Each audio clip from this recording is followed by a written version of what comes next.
Hello বন্ধুরা, চলে এসেছি আবার একটা নতুন ভিডিওর সাথে। আর এই ভিডিওটাতে আমি তোমাদের সাথে শেয়ার করতে চলেছি একটা, ধরতে পারো, আর্ট অ্যান্ড ক্রাফটের জিনিস। তো আমি এই যে প্রদীপগুলো রয়েছে, প্রদীপগুলোকে আমি একটু ডেকোরেট করতে চলেছি।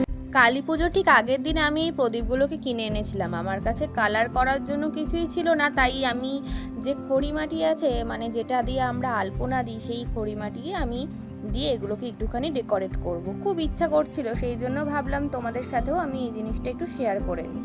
তো খড়িমাটিটাকে জল দিয়ে ভিজিয়ে রেখেছিলাম, আর এইভাবে আমি একটা সরু ব্রাশ দিয়ে সেই প্রদীপগুলোকে বর্ডার করে দিচ্ছি। তোমরা দেখতে পাচ্ছ।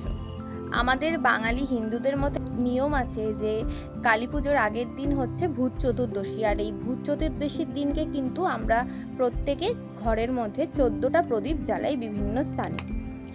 আর সেই জন্য আমি এক একটা করে, মানে পুরো 14খানা প্রদীপই আমি এইভাবে ডেকোরেট করে নেব।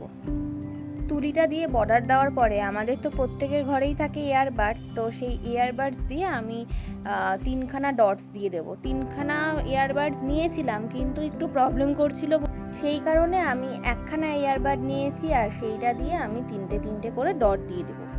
আর পুরোটা কমপ্লিট হওয়ার পর তো তোমরা সবাই দেখতেই পাবে, হয়েই এসেছে প্রায়। এই দেখো, এইটা শুকোনোর পরে ঠিক এইরকম দেখতে লাগছে। আরও সুন্দরভাবে করা যেত, তবে বাচ্চা কাচ্চার ঘর বুঝতেই পারছো, সেইভাবে তাড়াহুড়ো করে আমাকে করতে হয়েছে। আর এইভাবে আমি প্লেটের মধ্যে একটা একটা করে সাজিয়ে নেব।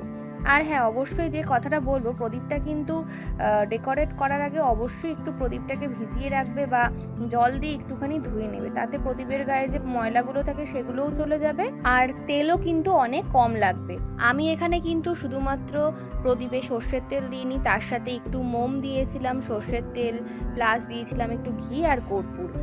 তোমাদেরকে দীপাবলির অনেক অনেক শুভেচ্ছা জানাই। আর ভিডিওটা ভালো লাগলে অবশ্যই একটা লাইক করে দিও, চ্যানেলটাকে অবশ্যই সাবস্ক্রাইব করো আরও এত সুন্দর সুন্দর ভিডিও দেখার জন্য। সবাই ভালো থেকো, সুস্থ থেকো।